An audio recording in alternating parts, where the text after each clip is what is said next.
구속사 5분 메시지.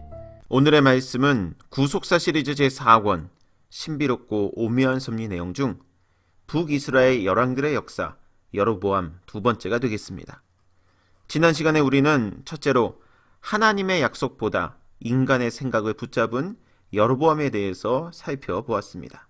이 시간에는 두 번째로 하나님의 사람의 경고를 듣고도 무시한 여로보암에 대해 살펴보며 이를 통해 주시는 구속사적 교훈을 알아보도록 하겠습니다. 하나님의 언약을 무시하고 패역을 일삼았던 여로보암은 결국 제사장들이 해야 할 분향을 자신이 직접 행하는 죄까지 범하고 말았습니다. 열왕기상 13장 1절 말씀 볼 때에 하나님의 사람이 여호와의 말씀으로 인하여 유다에서부터 베델에 이르니 마침 여로보암이 단 곁에 서서 분향하는지라, 이렇게 말씀하고 있습니다.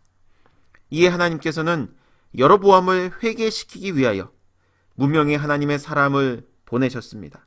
특별히 열왕기상 13장 1절에 나오는 하나님의 사람이 여호와의 말씀으로 인하여 라는 표현을 통하여 지금 여로보암 왕을 회개시키기 위해서 하나님께서 그의 종을 통하여 친히 말씀으로 찾아오셨음을 강조하고 있습니다. 이 무명의 선지자는 목숨을 걸고 우상 숭배의 진원지인 북이스라엘의 베델로 올라가 그것도 북이스라엘의 최고 권력자인 여로보암에게 그가 망할 것이라는 하나님의 말씀을 담대히 선포하였던 것입니다. 열왕기상 13장 2절 말씀 볼 때 하나님의 사람이 단을 향하여 여호와의 말씀으로 외쳐 가로되 다나 다나 여호와께서 말씀하시기를 다윗의 집에 요시아라 이름하는 아들을 낳으리니 저가 네 위에 분향하는 산당 제사장을 네 위에 제사할 것이요 또 사람의 뼈를 네 위에 사르리라 하셨느니라, 이렇게 말씀하고 있습니다. 여로보암이 제사장을 무시하고 자기가 분향하려는 찰나에 마침 남유다에서부터 올라온 하나님의 사람이 등장하여 이와 같은 심판을 선포한 것입니다. 그러나 여로보암은 노도와 같은 이 심판의 말씀을 듣고도 기세등등하게 자기 손을 펴며 저를 잡으라 라고 체포령을 내렸습니다. 그런데 놀라운 일이 생겼습니다. 길게 뻗은 여로보암의 손이 허공에 들린 채 말라서 움직이지 못하게 된 것입니다. 또한 하나님의 사람이 전한 예조대로 단이 갈라지며 단에서 재가 쏟아지는 무서운 광경이 벌어지게 되었습니다. 이때 비로소 정신을 차린 여로보암은 청컨대 너는 나를 위하여 네 하나님 여호와께 구하여 내 손으로 다시 성하게 기도하라 라고 다급하게 요청하였고 하나님의 사람이 은혜를 구하니 그 마른 손이 회복되었다고 열왕기상 13장 6절에서는 말씀하고 있습니다.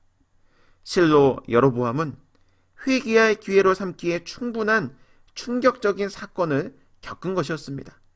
하지만 그는 이 일 후에도 그 악한 길에서 떠나 돌이키지 않고 전에 지었던 죄악을 그대로 답습하여 하나님이 정해주신 레위 자손이 아닌 다시 보통 백성으로 산당의 제사장을 삼되 누구든지 자원하면 그 사람으로 산당의 제사장을 삼았던 것입니다. 이처럼 그가 하나님의 말씀을 듣고도 그 말씀을 무시하고 도무지 마음을 돌이키지 않자 그 죄악이 여로보암의 집에 죄가 되어 그 집이 지면에서 끊어져 멸망케 되었다고 성경은 증거하고 있습니다. 그래서 여로보암 왕조는 그의 아들 나답의 즉위 2년 만에 바하사로부터 모반을 당하여 그 결과 여로보암의 온 집은 생명 있는 자가 하나도 남지 아니하고 다 멸망하였다고 열왕기상 15장 29절에서는 말씀하고 있습니다. 사랑하는 성도 여러분, 결과적으로 여로보암 왕조는 여로보암과 그의 아들 나답까지 이대로 끝나버린 멸망받은 왕조였지만 우리 하나님은 범죄한 여로보암이 순간 정신을 차려 마비된 손을 고쳐달라고 기도를 요청했을 때 그 기도를 외면치 않으시고 당장 고쳐주시는 자비와 긍휼이 한이 없는 분이십니다.